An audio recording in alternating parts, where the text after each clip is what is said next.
1 Samuel chapter 8. Israel demands a king, verse 1. When Samuel became old, he made his sons judges over Israel.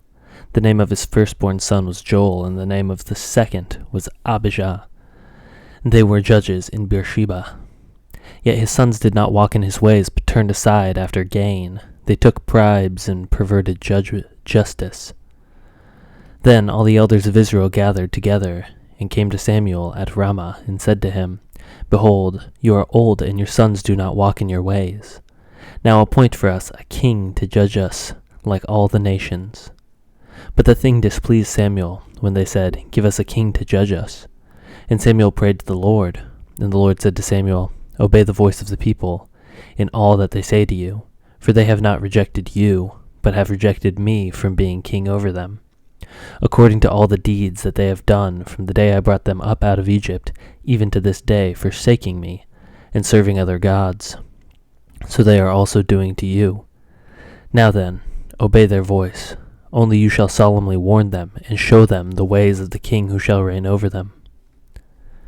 Samuel's warning against kings, verse 10.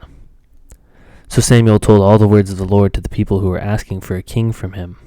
He said, These will be the ways of the king who will reign over you. He will take your sons and appoint them to his chariot, and to be his horsemen, and to run before his chariots. And he will appoint for himself commanders of thousands and commanders of 50s, and some to plow his ground and to reap his harvest, and to make his implements of war and the equipment for his chariots.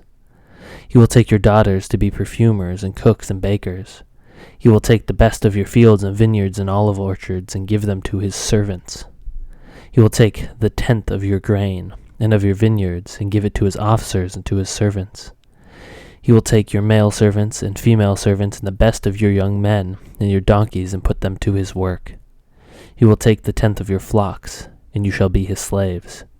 And in the day that you cry out because of your king, whom you have chosen for yourself, but the Lord will not answer you in that day. The Lord grants Israel's request, verse 19. But the people refused to obey the voice of Samuel, and they said, No, but there shall be a king over us, that we may also be like all the nations, and that our king may judge us and go out before us and fight our battles. And when Samuel heard all the words of the people, he repeated them in the ears of the Lord. And the Lord said to Samuel, Obey their voice and make them a king. Samuel then said to the men of Israel, Go every man to his city.